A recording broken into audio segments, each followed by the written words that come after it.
Hi friends, అందరికీ నమస్కారం. Gold ప్రియులకు భారీ షాక్ న్యూస్.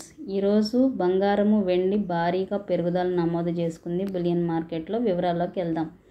24 క్యారెట్ 1 గ్రామ్ 9,960 రూపాయలు, 8 గ్రాములు 79,680 రూపాయలు, 10 గ్రాములు 99,600 రూపాయల దగ్గర కొనసాగుతుంది. అలాగే 22 క్యారెట్ 1 గ్రామ్ 9,130 రూపాయలు, 8 గ్రాములు 73,040 రూపాయలు, 10 గ్రాములు 91,300 రూపాయల దగ్గర కొనసాగుతుంది. ఈ ధరలు హైదరాబాద్, విజయవాడ, విశాఖపట్నం ప్రాంతాల వారికి మాత్రమే వర్తిస్తాయి. బంగారం కొనేటప్పుడు జీఎస్టీ, మేకింగ్ ఛార్జెస్ కూడా అదనంగా ఉంటాయి. వాటిని కూడా పరిశీలించుకోండి. ఇక వెండి ధరకు వస్తే కేజీ వెండి ధర 1,17,000 రూపాయల దగ్గర కొనసాగుతుంది. ఈరోజు బంగారం వెండి ధరల భారీ పెరుగుదల నమోదు చేసుకుంది బులియన్ మార్కెట్లో. మరెన్నో ఇంపార్టెంట్ అప్డేట్స్ కోసం, లైవ్ ధరల కోసం తప్పకుండా మన ఛానల్ని ఫాలో అవ్వండి. Thank you so much.